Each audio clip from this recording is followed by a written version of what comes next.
gate gate paragate parasamgate bodhisvatyata om gate gate paragate parasamgate bodhisvatyata om gate gate paragate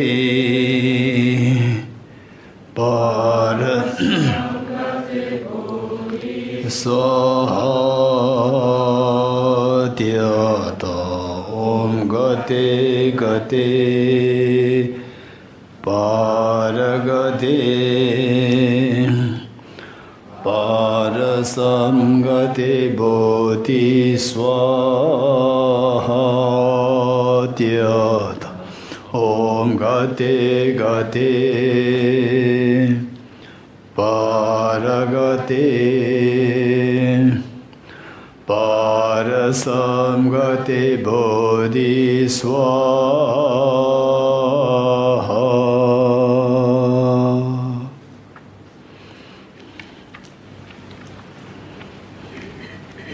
Okay.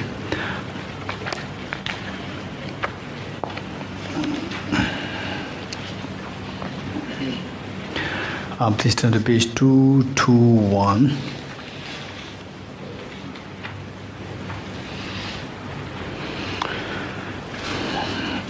Page 221.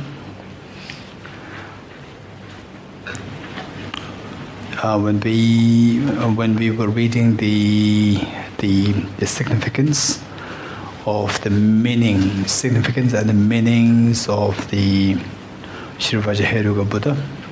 So, hey, the first syllable, hey. Hey is the selfless phenomena. The mind that is the source of everything is empty of true existence, and is imputed to be of causal nature. One. And then number two is His Holiness the 14th Dalai Lama's the verse, which is on page 219. These were very similar. Page 219, the last stanza. The last two lines. All phenomena encompassing samsara and nirvana are but the radiance of spontaneous awareness. One. Then awareness itself, awareness meaning the mind. Awareness itself, devoid of elaborations, is realized in the nature of Dharmakaya. Devoid of elaborations, devoid of objective elaborations. Elaborations here referring to objective existence. Awareness itself, devoid of objective elaborations, is realized in the nature of Dharmakaya. So these two should be seen as identical. So how do we meditate on this? This is pertaining to the emptiness of the mind.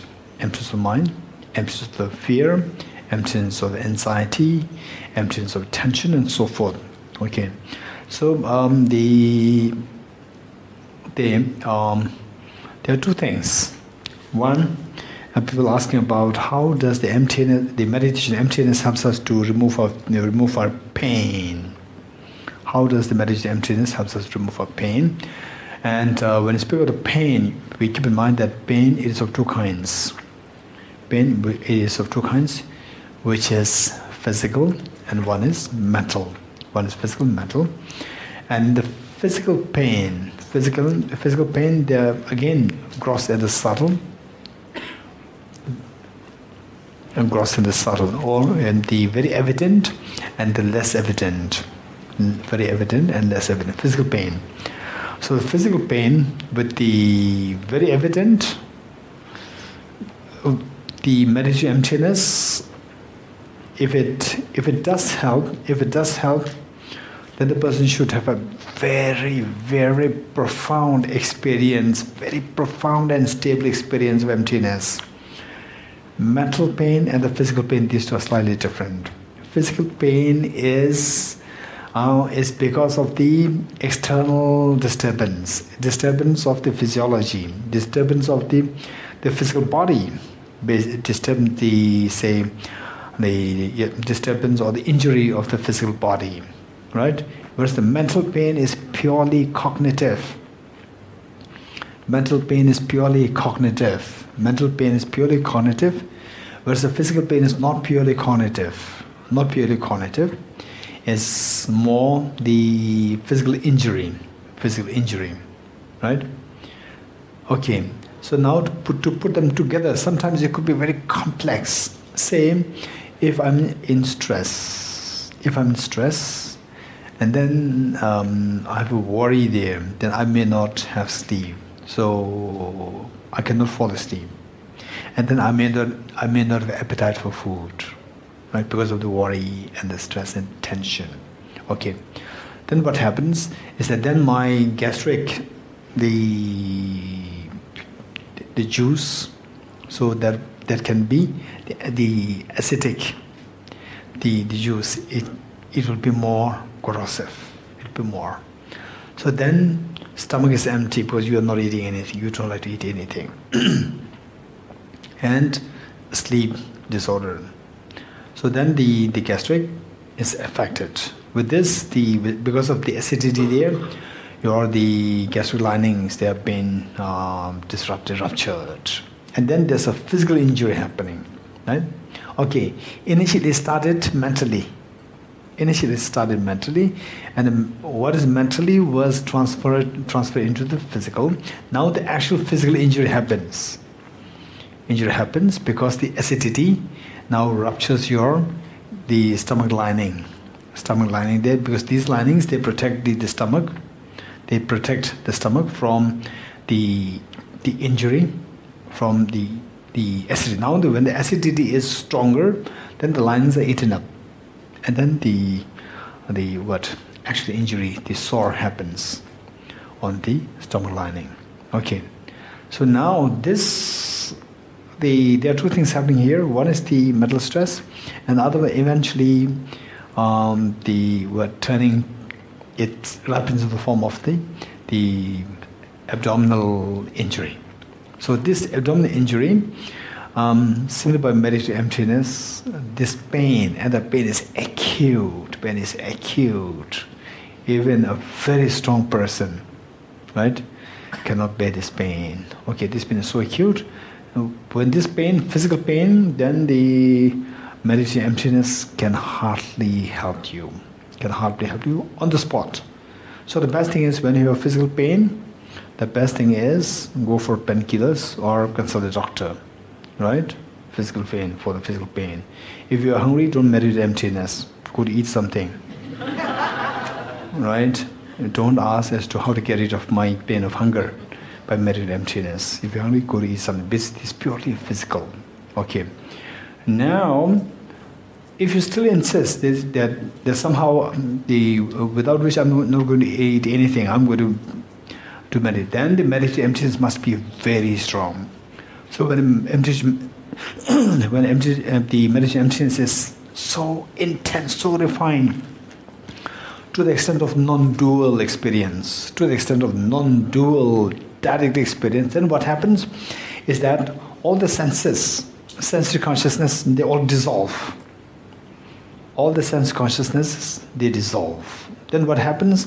The physical pain is sense consciousness, or mental consciousness is a sense consciousness. So because the sense consciousness, they dissolve, the mental consciousness when it becomes non-dual with the emptiness, then the sense consciousness, they all dissolve, including eye sense consciousness. And then, say somebody watching you, the person sees you like in a deep sleep or in a, say, faint or like this, you will see, other person will see you in that form. So in actuality, you are in a non-dual experience of emptiness. So under such situation, all the five senses, they all dissolve now. All dissolved. When they dissolve, then the body sense consciousness also dissolves. So the body does not feel this pain. The tactility, the body doesn't feel the pain, so the pain dissolves. So that is on a very high level, paragati level, gate paragati. So whereas for us ordinary people, even if we have little experience of emptiness, to that extent of subduing our physical pain, that too, very aggressive physical pains, is very unlikely. The best thing is go to consult a doctor, take some morphine or whatever. That's the best thing, right? But you will not get morphine easily. Morphine, you have to seek the doctor's prescription. Particularly, even in India, you don't get the morphine easily. You must have the doctor's prescription. Okay. Now, whereas if the physical pain is a little more gentle, there's a pain, but it's still gentle, then the meditative emptiness, the emptiness experience that we would have, that can help. If the pain is a little gentle, then you think about emptiness, the mind will all go into the as the meditative emptiness, and the mind which is on the body. So that is going to be all pulled out. So that way you'll feel that almost the pain can disappear. But because of the physical injury there, when you're not meditating on emptiness, again you'll come back. For example, say when you are so engrossed in a very busy, urgent work, the physical pain that you have, you don't feel it. Right? Physical pain, mild physical pain, you don't feel it. The moment you start sitting, then gate. When you say like this, then your mind is feeling rest, then the mind will go into wherever the little disturbance, physical disturbance is there, the mind will go there. So then you start feeling the pain, right? Okay, so this is how it works. Now, for the mental pain, in fact the physical is more urgent, it is more immediate. Physical is more immediate. For example, say a sharp pain and so forth. This is so immediate. Whereas what can actually destroy us is the mental. With the physical pain, which is so immediate, that can irritate the mental, and the mental pain is created. That can agitate the mind, and the mental pain is created. On top of this physical pain, mental pain is there. Whereas if somebody is able to control the mental, then the physical pain is there, but you will not feel the mental pain. Right? Okay. So it is for this reason that for example, to the extent of somebody achieving the level of the arhats or a very profound experience emptiness, even while you are not meditating emptiness, for example, say part of seeing, or even say the part of preparation, where you have a very good experience of stable experience of emptiness. And say physical pain is there, but the physical pain may not transpire into a mental pain, because the mind is under control, mental consciousness is under control. Whereas for us ordinary people, we are so addicted. Something little happens to the body, then our mind exaggerates it, and then it gets so stirred and disturbed. So the mental pain instantly is triggered because of the physical, right? Okay. So for this, now what we're talking about is, with the meditation of emptiness, how can the fear be dissolved? Fear be dissolved. Later on, I'm very fortunate, I'm very happy that the number of people who attended teaching in Tibet House on emptiness, they narrated their own stories about in what way the meditation emptiness helped. So, one of the girls there, she is from the the architect background, and she was at that point looking for a job, and finally she had the interview. But before the interview, accidentally somehow she bumped into Tibet House through someone, just very accidentally, she bumped into Tibet House. And it so happened that when she was coming to Tibet House just started the intensive course on Heart Sutra. Just started the first day of the Heart Sutra intensive course, and she was there accidentally. And for 3 days, Heart Sutra teaching, emptiness, how to see yourself in the light of, say, the ultimate, with the ultimate analysis, how to see yourself. And she learned, and she's very intelligent, very smart. In just 3 days class, she learned about emptiness. Just first exposure in Buddhism for the first time in her life. And then after the third day, it was her interview, government job interview. And later on, she narrated this to me. For the job interview, there were all these, the gray hair, the architects of the government architect universities, all these very experienced, very well-known authors. They were all independent, and she was there, very young, and all were very experienced, so popular. She must have been reading their books as the textbooks, and she said she felt so intimidated. She felt so intimidated. And then, instantly, the teaching, 3-day teaching on Heart Sutra came to her mind. Why should I be afraid? They're all illusion-like. I'm also illusion. Why should I be afraid? They're all made of atoms. They're all made of atoms. Nothing is really there as the intimidating panel is there. Who's there? It's just all illusion-like. She said that just with this thought, they're just illusion. Why should I be afraid? They're all just illusion-like. They're all coming from her mind. When she thought about it very seriously, instantly the fear dissolves. Fear dissolves, and then she did the interview, and she got the job. Right? So there are several of such incidents. So from this, what we can see is that the fear, because it is purely mental, purely cognitive. Cognitive meaning how you think.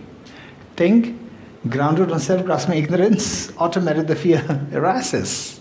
Right? So what Heart Sutra, Aravadukdeshvara responded, that with this experience, all your fears will dissolve. Right? Okay. Because the self-grasping ignorance is dissolved. And self-grasping ignorance is the fabric of the fear, anxiety, tension, depression, so forth. Okay. And the stress, there are two. Physical stress and mental stress. Don't forget it. If it's physical stress, you need to do a little bit of stretching, you need to do a little bit of rest. These things are required, right? Similar by meditative emptiness. If the physical stress transpires into the mental stress, then with the meditative emptiness will greatly help us. If it is purely physical, you've been working for like 14, 18 hours a day, it's purely physical. So when purely physical, better take rest. Right? Okay. So with this, the meditation on the emptiness of the mind, this is so precious. So as said here in Shri Hiruga, the holy name, it says, He is the substance of phenomena. The mind, that is the source of everything, is empty. The mind is empty. Okay, empty of true existence, as it is imputed to be of cause of nature. Okay, how does one meditate on emptiness of mind? There are several ways. There are several ways of meditation on emptiness. One is, okay, yes. Okay, one is, unlike the flower, unlike yourself, the self, the flower, how we meditate on emptiness of the mind is slightly different, but the basic trend is the same. But with the flower, we went into the atoms, and for the mind, the mind, we do not have atoms, right? We do not have the atoms as the basic building blocks. Now, for the mind, how should we meditate emptiness? This question. Okay, for the physical body like the flower, yourself, and so forth, these physical bodies exist in two dimension. Two dimension meaning, of course, it exists in 4 dimension, right? But overall speaking, what is the space dimension, and one is the time dimension. Meaning, okay, don't think that I'm going to physics. Okay, it's very simple. It's just a jargon, physics jargon, right? So to make it very simple, the physical body has directional parts, east, west, north, south. You understand this? This in physics is known as it has a physical. It is a space dimension, right? This is the physics technical term. It is a space dimension. Now, the mind also has first moment of the mind, second moment of the mind, third moment of the mind. You agree with me or not? The mind, for example, okay, your mind exists You say, okay, yesterday, whole day I was very happy. Let's say, my mind was so happy yesterday, whole day, which means whole day has 24 hours. So our first hour mind, second hour mind, third hour mind. You split like this. So that is, these divisions are not the special division. Special meaning in space. For example, atoms, east, west, north, south. Atoms in the east, atoms in the north, south, east. So this is in space, right? Whereas the mind, first moment of the mind, second moment of the mind, we are not talking about the space, we are talking about the time, right? So that mind exists in time. Mind does not exist in space. Don't forget it. The body exists in space, right? Body exists in space as well as in time. Body exists in both ways. Body exists in space as well as in time, whereas mind exists only in time, not in space.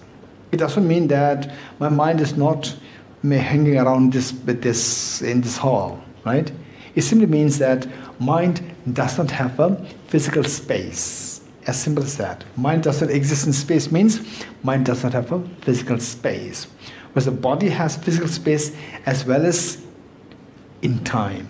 It has time. It has time, it has physical space, both. So therefore, body exists in space as well as in time, whereas the mind exists only in time. You're getting it? Okay. Now, when we say that, okay, yesterday I was, whole day I was very happy, filled with happiness. My mind was filled with happiness. Okay. Now, today, just now, are you happy? Your mind is happy or not? This is my question. Okay, you say, yes, just now I'm very happy. When you say, just now I'm very happy, forget about the past. Don't bring in what happiness that you have experienced. Don't bring in the happiness that you experience. Because don't bring in, I'm talking about, are you happy now? I'm not talking about, are you happy in 2014? 2014 happiness, what happens? It's gone, finished. Don't bring in here. I'm talking about, are you happy now? Likewise, when I say when I ask you, are you happy now? I'm not talking about, are you happy in 2020? This is not what I'm asking. 2020 happiness is yet to come, right? So simply say, I am happy now. How many of you ever had such experience where you said, I am happy now? How many of you had that experience? Raise your hands. Okay, those who do not raise your hands, you don't have any experience of happiness? No? Coming to Jambi is not happy? No, we all had that experience, right? We all had the experience. Okay, be very sincere. Be very sincere and don't think that this is a very simple question. And don't think that way. Just give an answer. Only if you give me the answer, then I'll go forward. I will not take the next step, right? Okay, tell me. How many of you ever had the experience that at one point in time, oh, now I'm at peace, I'm happy? Raise your hands.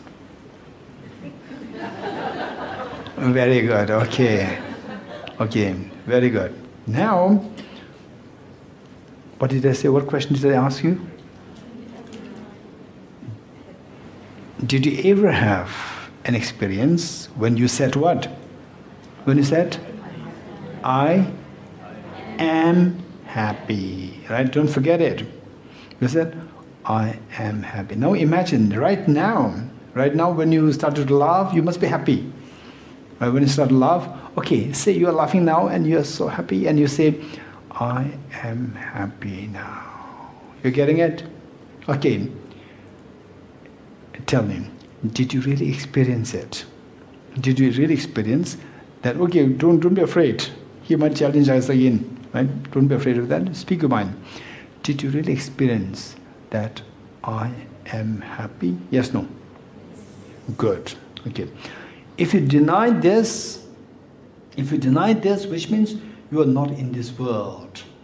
You are not in this world, you are in some other world, right? Okay, this is undeniable fact. This is undeniable fact. Now with this, from this we see that I am happy. Just as, oh, I am very unhappy. This also happened. I'm so disturbed. I'm so lonely. For no reason, sometimes for no reason, you feel so lonely, right? For no reason, sometimes it does happen. Okay, so we can take both sides. Let's say I'm happy as an auspicious indication, right? You can apply this to I'm unhappy, I'm lonely, I'm bored. So you can apply to all the other the things. You just learn this on the basis of one thing, and then you can apply to others. Okay, I am happy. So in this moment,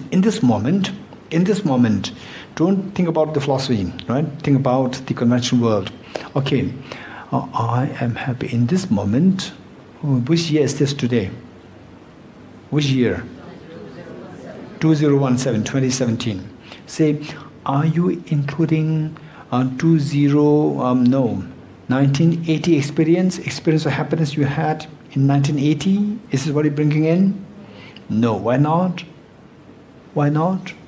Why not you include, when you say, I am happy now, 2017, why in that experience, I'm happy now, in this happiness I'm experiencing now, is that happiness encompassing happiness you had in 2005? Why not? Happiness 2005 is not included here. Why not? Because that was gone, the past. Don't include the past. When you say I'm experiencing now, it means present. Okay. Now, in this experience, are you including the happiness, the prospective happiness that you're going to experience in 2020? No. Why not? Because that is yet to come, right? Okay. We include only the experience happiness which you are going through now. Don't forget it. Okay. Okay, now imagine that you ate a chocolate. You ate a chocolate, right? And then you feel the pleasant taste, mentally I'm happy. Okay, just imagine that you feel that. Okay, this experience, I am happy. This experience, how long is this experience? The I'm happy now. This experience, how long is the experience? What is the duration? Okay, just observe it. Just observe it. Okay. If you are really happy, if you are happy, I'm not talking about if you're objectively happy, forget about these things for time being. If you are really happy, that happiness is a mental experience. You agree with me or not? And any mental experience should necessarily exist in time, not in space. In time, right? That experience should have a duration. Yes, no? Yes. If yes, then if you experience this, I am experiencing happiness now. I'm happy now. This experience with happiness now, and that duration, you should be able to say, be it very rough, be it very the approximation. It may not be so accurate, don't worry. Just say roughly how long is the duration of the happiness that you're experiencing now. Okay, let us again check it. Okay, now the best one thing which would be easy would be on the basis of the sound. Okay, we'll do that on the basis of the sound. Right? Okay, on the basis of sound. So the sound, like the happiness you're experiencing, you can also experience the sound, beautiful sound, right? And you can people use the sound, for many of the people they use the sound for meditation, right? They just keep listening to the sound, slowly fading away, right? Okay, so listen to the sound first. Okay, just very attentively listen to this.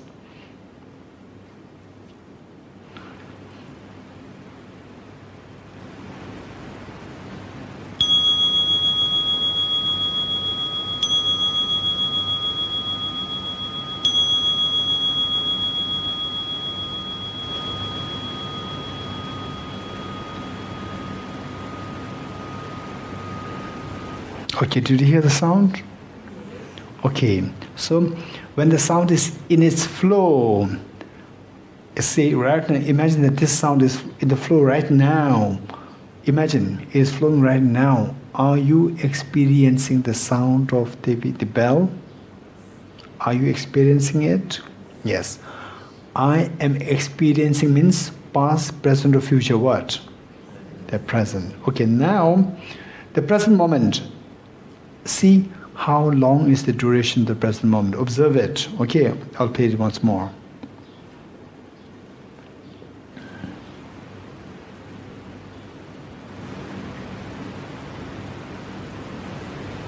Okay.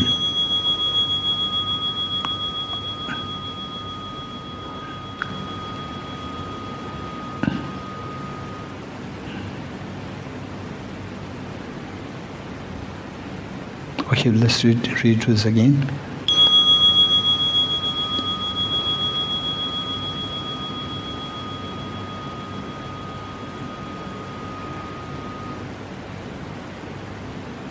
Okay, tell me, how long is the duration? Present moment of the sound. How long? 10 seconds? 10 seconds? Then?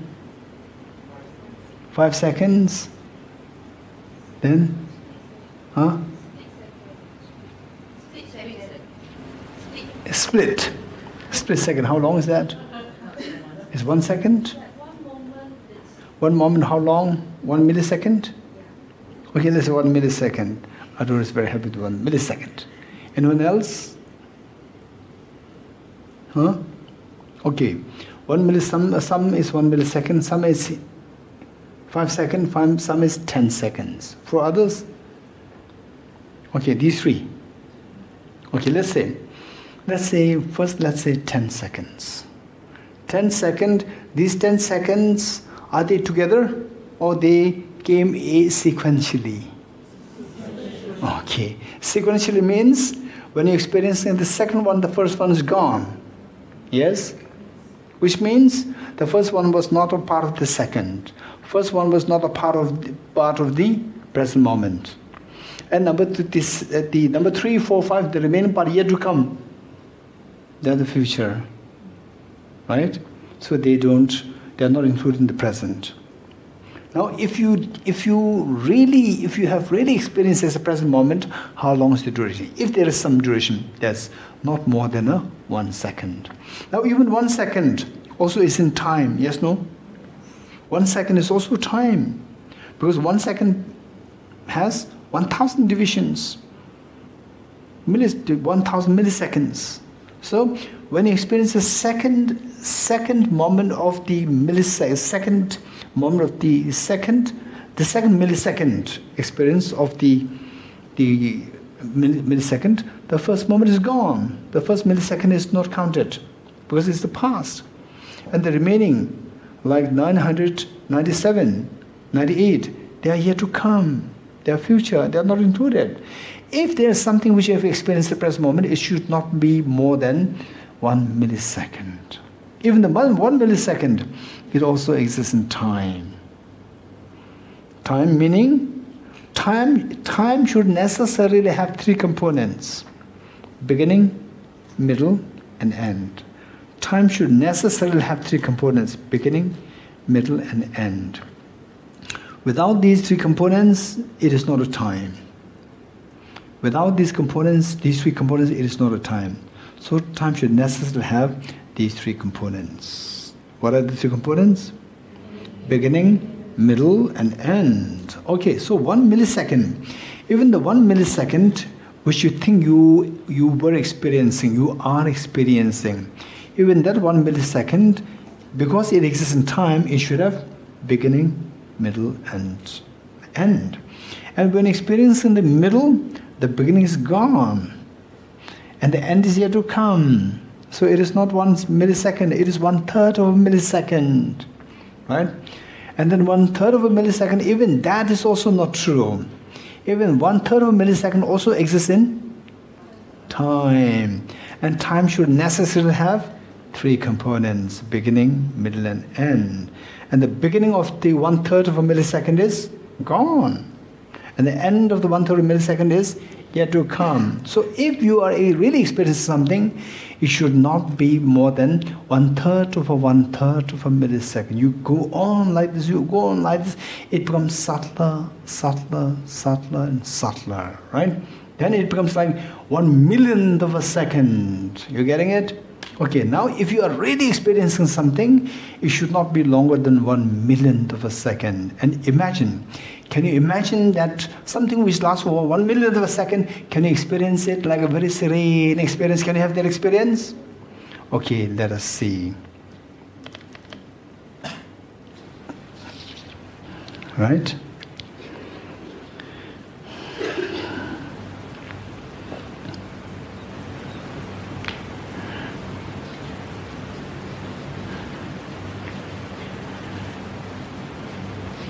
Okay, I wrote something. Don't look at this, right? I'll show you. I'm very generous. I'll show you for longer than 1/1,000,000th of a second, right? And then see if you can read this, if you can experience it. And you said what?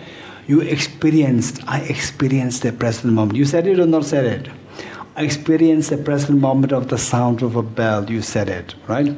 And from this analysis, we come to know that that experience, which you call as the present moment, that is not longer than 1/1,000,000th of a second. Through this analysis, you keep breaking down, keep breaking down, keep going down, less than 1/1,000,000th of a second. And I'll show you for much, much, much longer than 1/1,000,000th of a second, right? I'll be very generous.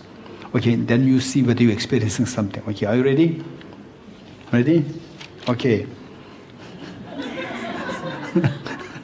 Okay, are you ready? Okay, what did you see?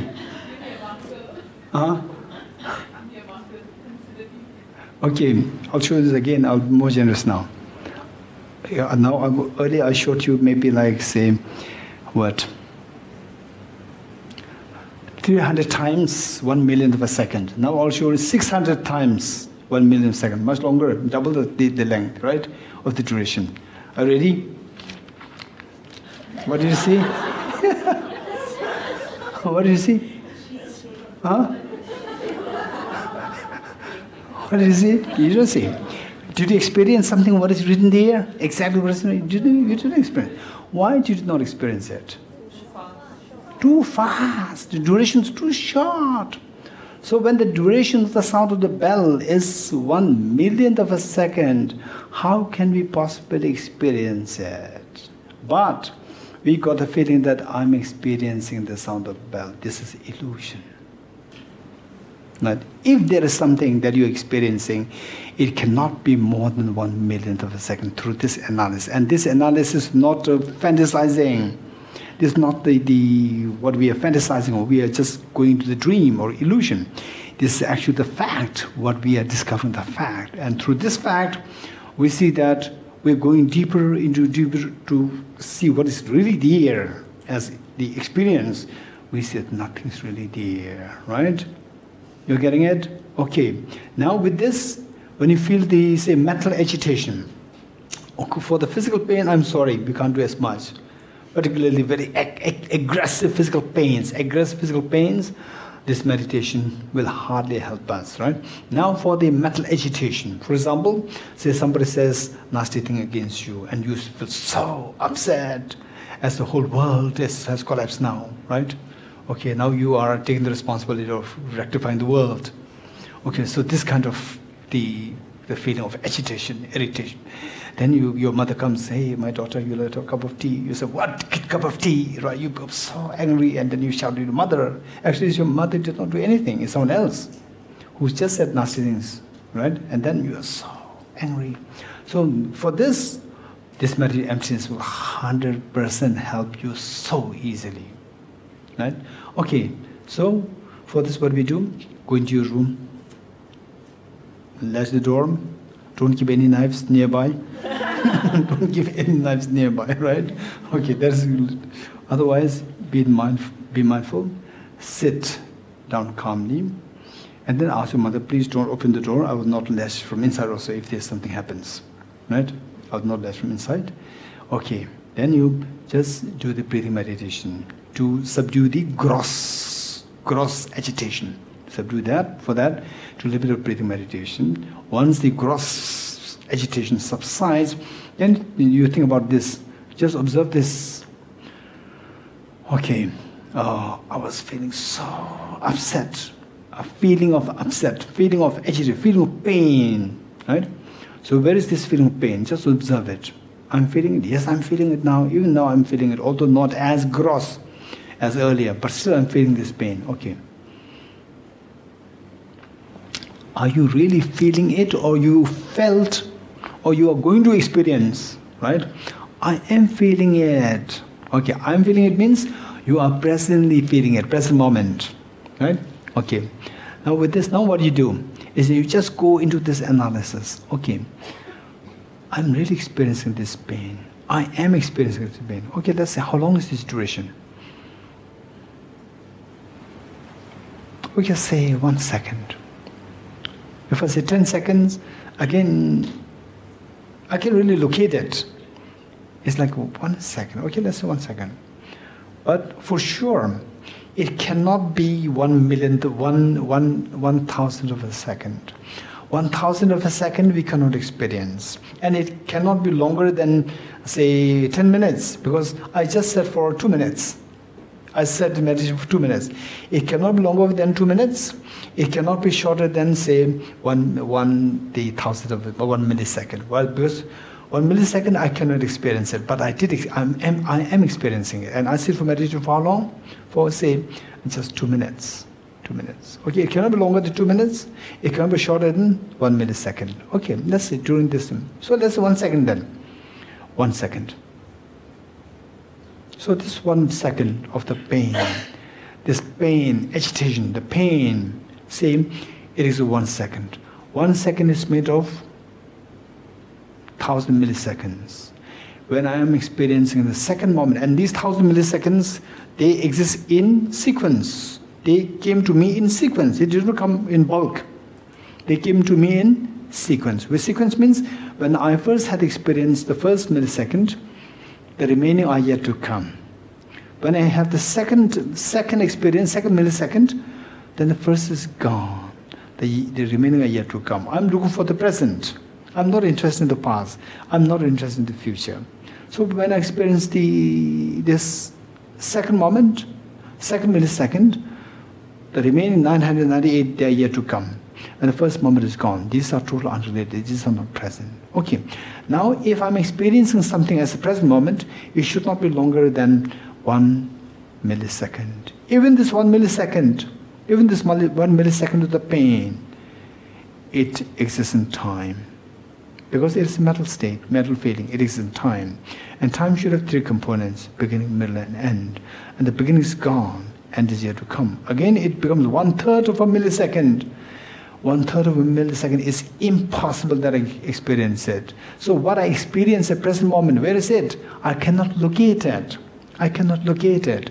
But the present is what I cannot locate it. Only with reference to the present, the past makes sense.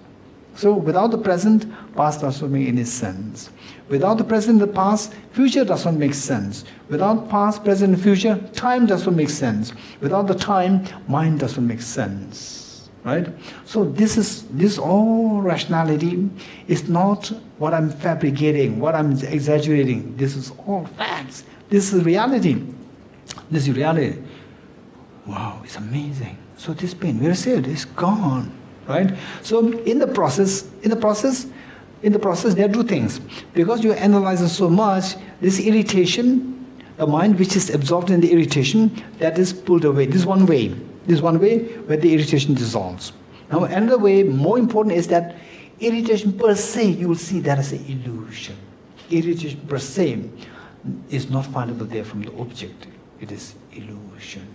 Okay, so this practice is the practice of emptiness of the mind by trying to locate by not being able to locate the present moment.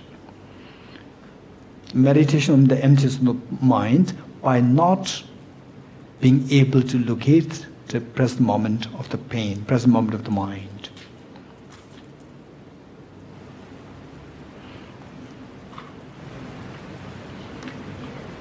Which one? Okay, this meditation, we can call it as a meditation on the emptiness of the mind by not being able to locate, by the inability to locate the present moment of the mind.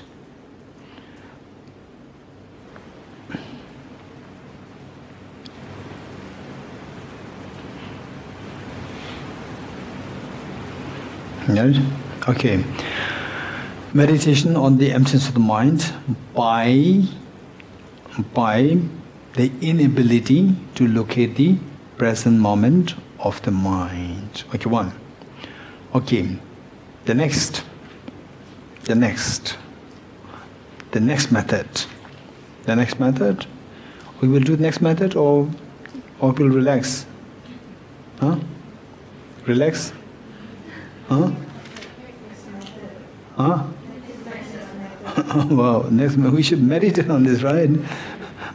If they remain in the notebook, it doesn't help. Okay, this is so precious. Oh, we learned in Jambi. This is so precious, right? You know, read down the book. It's so precious. Always you carry with this. Not reading this, not at all. Oh, don't open it. So precious. There's no point. Or I'll use it only when I'm about to die. Right? If it's a precious pill, it's fine. Don't use it now. Right? But this has to be used. The more you use it, then this is a preciousness. If you don't use it, then there's no benefit. Okay, the second method. The second one. Okay. The second one. Second one, the basic trend is very much like how we meditated on the emptiness of the flower. Basic trend. But of course, the space and time we have to keep in mind that these two are different the dimension. Okay, same in a very gross sense. In a very gross sense, then I will put into the more, the proper one. Okay, in a very gross sense, let's say that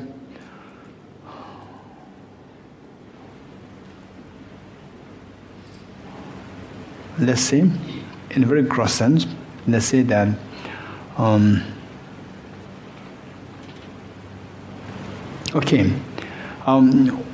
when are you more unhappy? When are you more unhappy? Tell me. Say you're irritated, one, and then you say, I'm irritated. Which of the two situations you are more irritated? One is, you have the irritation, but you don't say anything, you just remain like this. And on the other hand, you are irritated and you say, I'm irritated.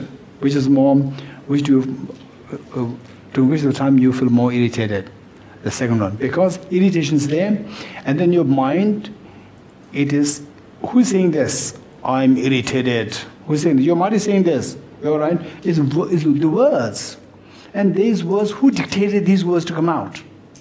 Your mind dictated. So the irritation mind is constantly activated, right? So when you don't say anything, it's just the irritation happening. But the extra irritation added by the activation of the further activation of mind, that is not added. Whereas irritation is there, and then we say, I'm irritated. So this word comes out. And what made you to have this word comes out is dictated by the mind. So the mind, in the mind, corresponding metal state is going. What is that corresponding metal state? I am irritated. That's going there. You getting it? Okay. So that's same. That. Okay.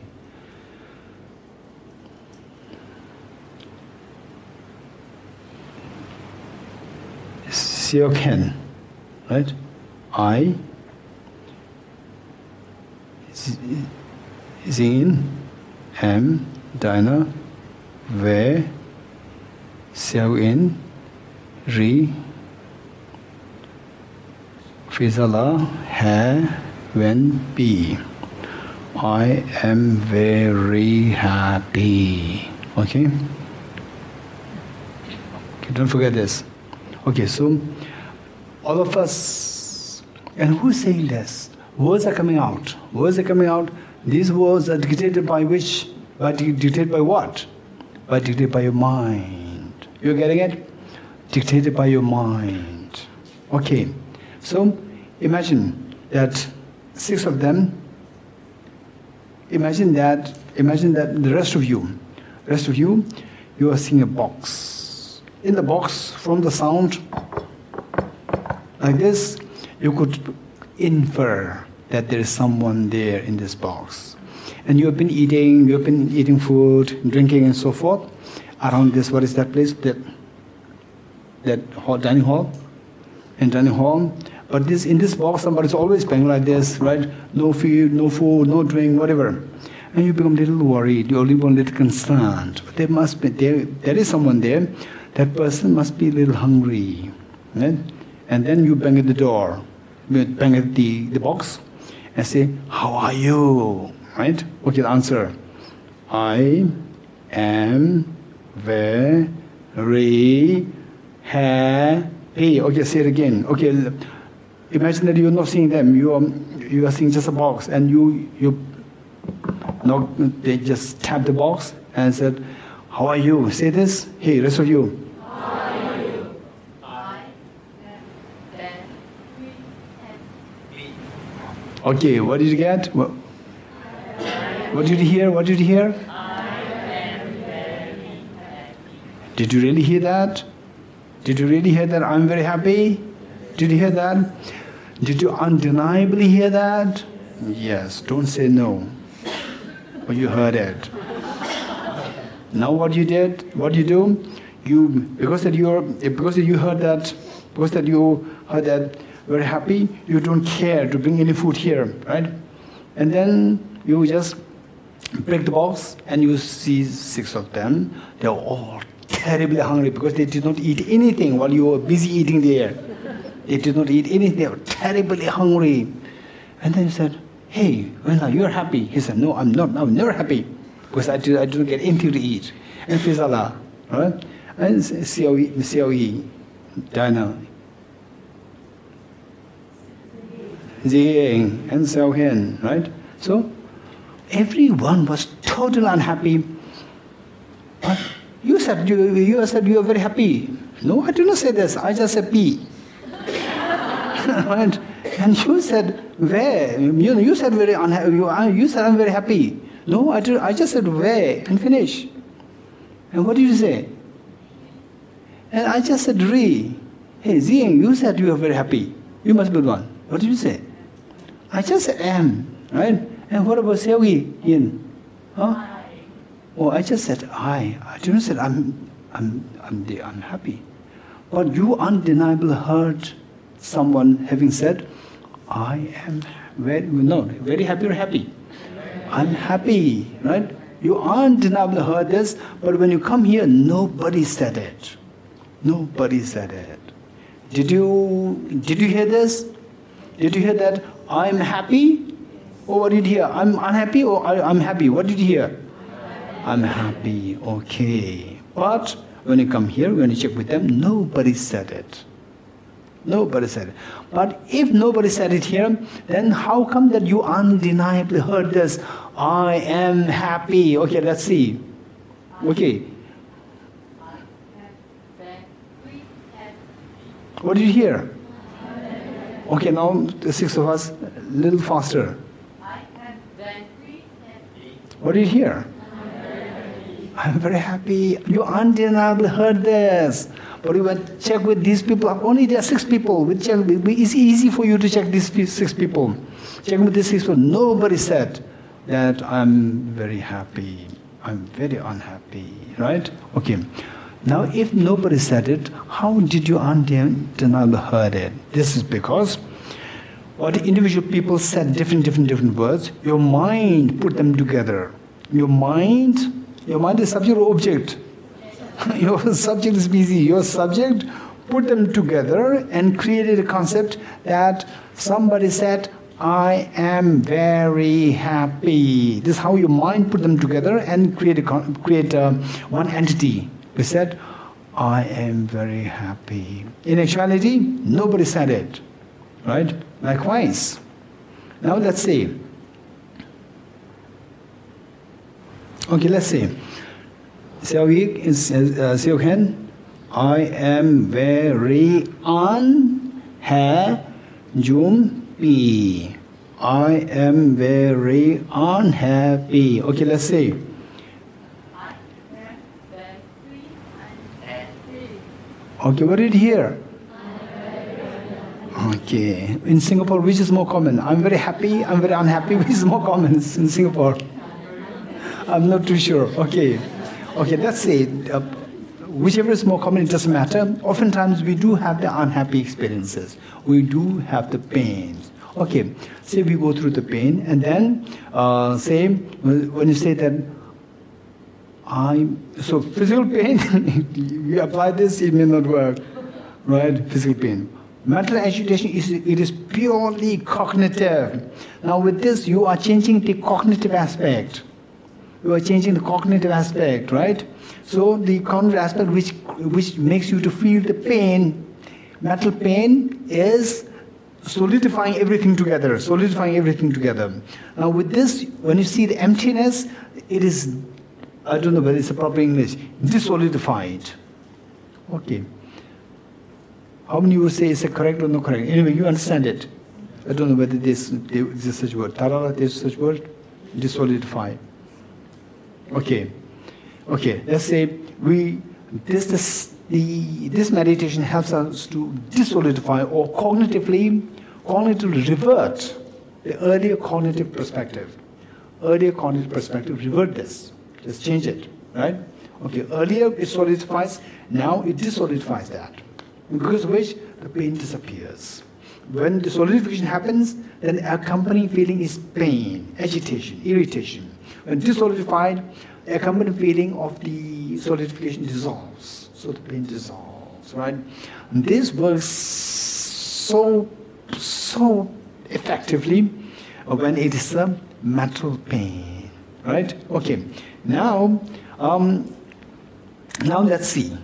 This is very important. Now let's see that, say, now instead of these 7 people, let's say you were experiencing this unhappiness or agitation, right? Agitation or unhappiness. Okay.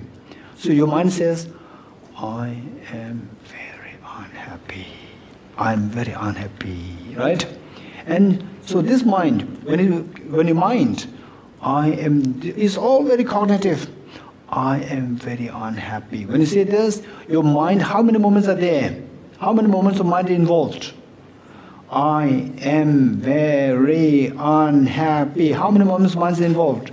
7 moments of mind are involved. And these 7 moments of mind, they don't arise simultaneously. You agree with me or not?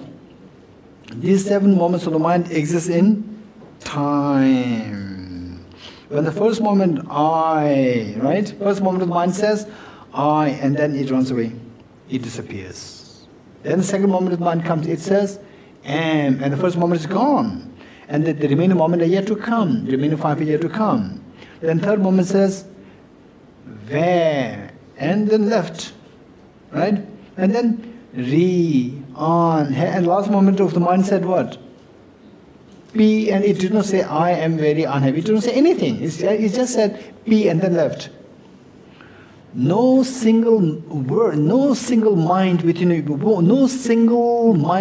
7 moments of the mind said that I'm very unhappy, right? So then you felt that I'm very unhappy. This is because your mind combined these 7 moments together, moments of the mind together, and give them one entity, give them one, as though like they exist simultaneously. And then you start to feel the agitation and the irritation and the pain. The moment you see that this is total deception, it's not really there to be found at all, instantly the cognitive element, the cognitive perception, earlier cognitive perception dissolves. Because of that, the mind, the agitation, irritation which accompanies the cognitive, the element, simultaneously they dissolves altogether. And then when the agitation dissolves, what happens? The peace is restored. Right? Okay. So this some of you may think, some of you may have this, okay, but the pain is there, it's not really a sequence, it's just a moment of pain, right? It's that moment of pain which, this is agitation, it's just a one moment, flash of moment, and that's a pain, not like I am, right? In actuality, so now this practice is very much like the meditation on the emptiness of the flower. How, say, the pain, okay, the pain, earlier we were checking the present moment. Now what we do is that we check just overall pain. Overall pain, okay, the agitation I'm experiencing. Like the overall flower, okay, overall pain. Mental agitation, overall mental agitation. So this overall mental agitation, it is made of parts. It is made of parts. What parts? Directional parts or temporal parts? Temporal parts, parts in time, right? So this pain, it may last for say 1 minute. Say 1 minute. So 1 minute pain is made of say 60 temporal parts. 60 seconds. 60 temporal parts. And now look, the flower versus the atoms which constitute the flower. Likewise, the pain which lasted for 1 minute versus the parts. What the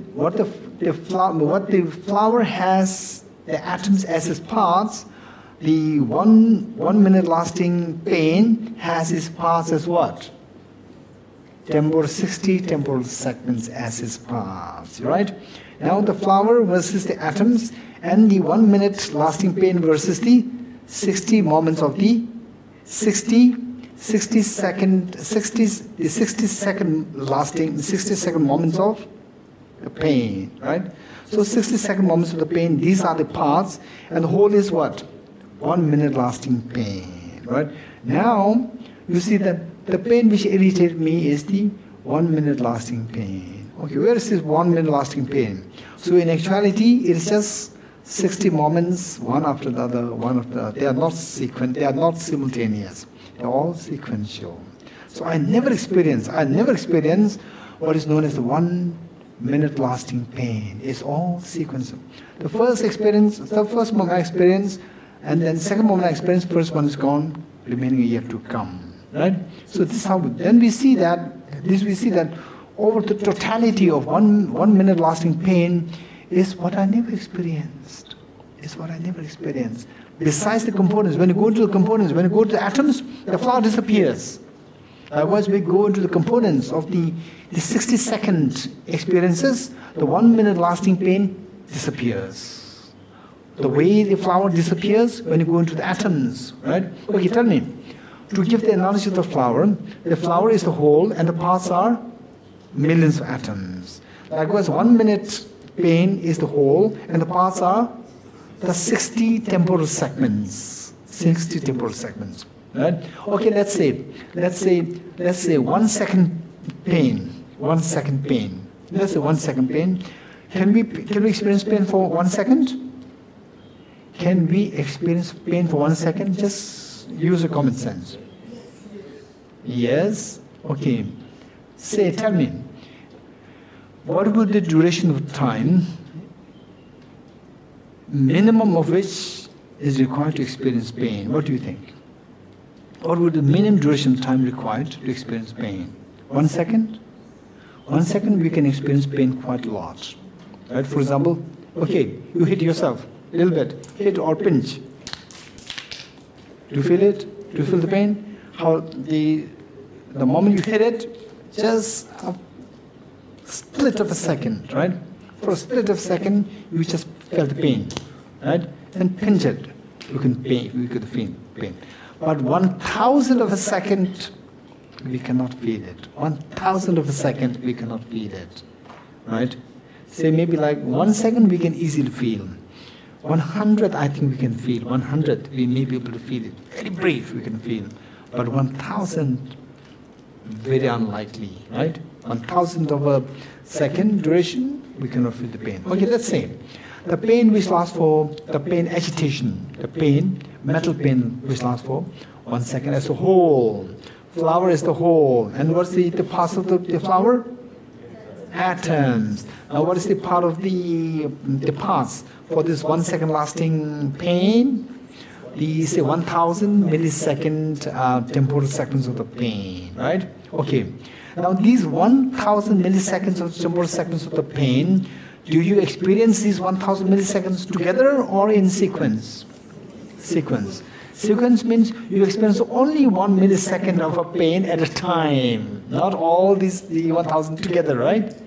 If you only experience 1 millisecond of a pain at a time, then at that time you are not experiencing pain at all, because it's so brief. It's so brief, right? It's so brief. And then the next moment, the first one is gone. The first becomes just memory. It's not what you're experiencing. It experienced, right? And third, when the third arises, second one is gone. So you think like this, then we see that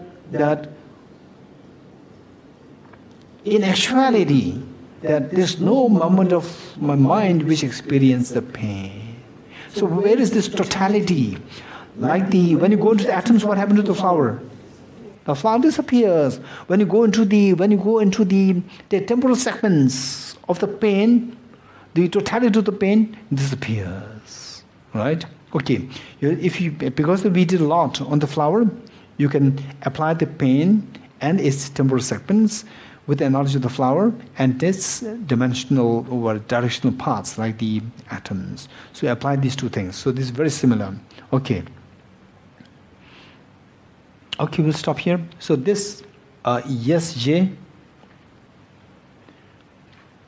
Mike. Thank you, Geshe-la. I just have one question. Whatever you said is very useful, but to me it seems like it is more on the theoretical level for right now. Okay, it's theoretical level, the splitting into the sequential moments of pain and whatever agitation and stuff. It sounds very practical. It sounds on theory, but let's say I'm trying to put my own experience into what you're saying. I have averse fear of sudden loud noise. For example, if you touch the mic suddenly and it comes off, you touch the mic or the sound system or a sudden bang or whatever, I would be stunned, literally. So, am I right to say that this meditation is only to be applied? It is through familiarization, rather, through meditation after the experience. So when I'm experiencing the boom, suddenly, a sudden shock. Yeah, I then at that very moment slow down that whole process? Because I think I wouldn't be able to, because I'm just imagining if the next loud sound comes, I would still be like stunned, you know? Very good question. Same. So how do I defer this experience of and so how do you mitigate that experience through the meditation at that moment emptiness? When it happens. Exactly. Okay. So this is a good question. Here, what we need to do is, as you put it so nicely, right? Say a video. You capture something on a video. Say when I'm grabbing at the candy here, right? 1 second. So this 1 second video can be slowed down to make it like 10 seconds. Right? For example, this is exactly what is done during the World Football Cup exam. No. Football, when there's a complication, when the complication arises, whether it's the actual goal or the what handball, whether handball or not. So for this, we have to slow it down, right? So you put it so nicely. Thank you. So say, when it happens, say a sudden sound, sudden bang, sound of a bang, right? And you're shocked, right? Okay. So this, in this very brief time, we cannot, during that very brief time, we cannot meditate on emptiness. So what you be doing is that, okay, I experience this, and then it just forget about meditating. Even the thought didn't come to me or to meditate on it, right? I was just taken away by the shock. Okay, then what do? You go to your room, you slow down yourself, and then you think about this episode and try to slow this process in your mind. Slow it down in your process, right? So this bang, what's the duration of this time? What's the duration of this sound of bang, right? Oh, it is 1 second. No, it's 1/10 of a second. Let's say 1/10 of a second. Now you work on it, 1/10 of a second, and then it gave me this jerking feeling, It jerked me, give me a jerk. Okay, 1/10 of a second. 1/10 of a second means it has 1/100th of a millisecond. 1/100th of a millisecond. 1/10 of a second has 1/100th of a millisecond. 1/100th of a millisecond means these 100 milliseconds, they don't arise simultaneously. They arise sequentially, right? 1 millisecond duration of such experience, I cannot experience it. When I had the first experience of millisecond, second one, yes, the remaining part is yet to come. This is not what gave me the shock. Second moment, first one is gone, right? So go on like this, we see that I can't really, with this analysis, as I slow down this process, of the sound of the bang, then experiencing that is impossible on the level of the millisecond, right? So what made me to give this jerk? Where is that thing which gave me the jerk? It's not there, because the totality of this sound gave you this jerk of the fear, right? The totality. Where is this totality? This totality is nothing but made of 100 milliseconds of this sound. And 100 milliseconds sound, they exist only in time, in sequence. First moment, remaining yet to come. Second moment, first one is gone, remaining yet to come. Like this, then in this division splits of the 100 moments, where is the totality? In the atoms, where is the flower? The flower disappears, right? You do like this more and more and more and more, right? Slowly, this spontaneous reaction. For example, I shoot the bullet in the air, right? And you are not expecting that, right? And then you suddenly hear this, and there was the shock there in you. But with this table will not respond. Even if I shoot 10,000 times, this table will not feel the shock. Right? This table will remain very calm and peaceful, because this table could not respond to this. Whereas, likewise, now when you're able to meditate on this, to see that there's no mind which actually experienced this bang, the sound of the bang. There's no mind which experience, right? And it is not what you're fantasizing. This is a fact that you're discovering. So this fact, that changes your cognitive thinking. What drives you to have this jerk is the erroneous cognitive thinking, which solidifies this sound as a loud noise within shots, which is unexpected, right? So now this is the error which made you to have a shocking feeling. Now with this meditation, what happens? This cognitive error is rectified. So this will then change the reaction. In fact, there's a very quick fear, very brief, fleeting fear coming in your mind. So this fear, ground of the fear is self-grasping ignorance, seeing things as objectively real. So when that is dissolidified, then the fear dissolves. When the fear is not there, this reaction will not come. In fact, it is said that in the olden times, perhaps at the time of the Buddha Shakyamuni, some people, they test whether somebody has reached a very high level of the experience of emptiness or not by giving this shock that you are explaining now. How do they do? For example, say you are looking at me, and suddenly somebody from behind throw a utensil, right? Very loudly, just behind you. And the sound is unexpected. And there is a very spontaneous reaction of fear, right? Fear means, underlying the fear is what? Self-grasping ignorance. So the self-grasping ignorance is so fast, right? It is so fast. When it is so spontaneous, what about the counterforce? Counterforce guarantee that it is not spontaneous, right? So counterforce not spontaneous means wisdom of emptiness still weak. In the first place, whether or not wisdom of emptiness is or not there, this is questionable. If it is there, still it is weak, which means that you have not yet achieved arhatship. If you have achieved arhatship, however many utensils banged behind you, you will not feel that shock, right? This is what was done, used to be done. Not used to be done. In some naughty people, they do it like that. To check if somebody has reached the Arhat level, right? Okay. Okay, so we'll stop here. Yeah. Okay, 3 prostrations.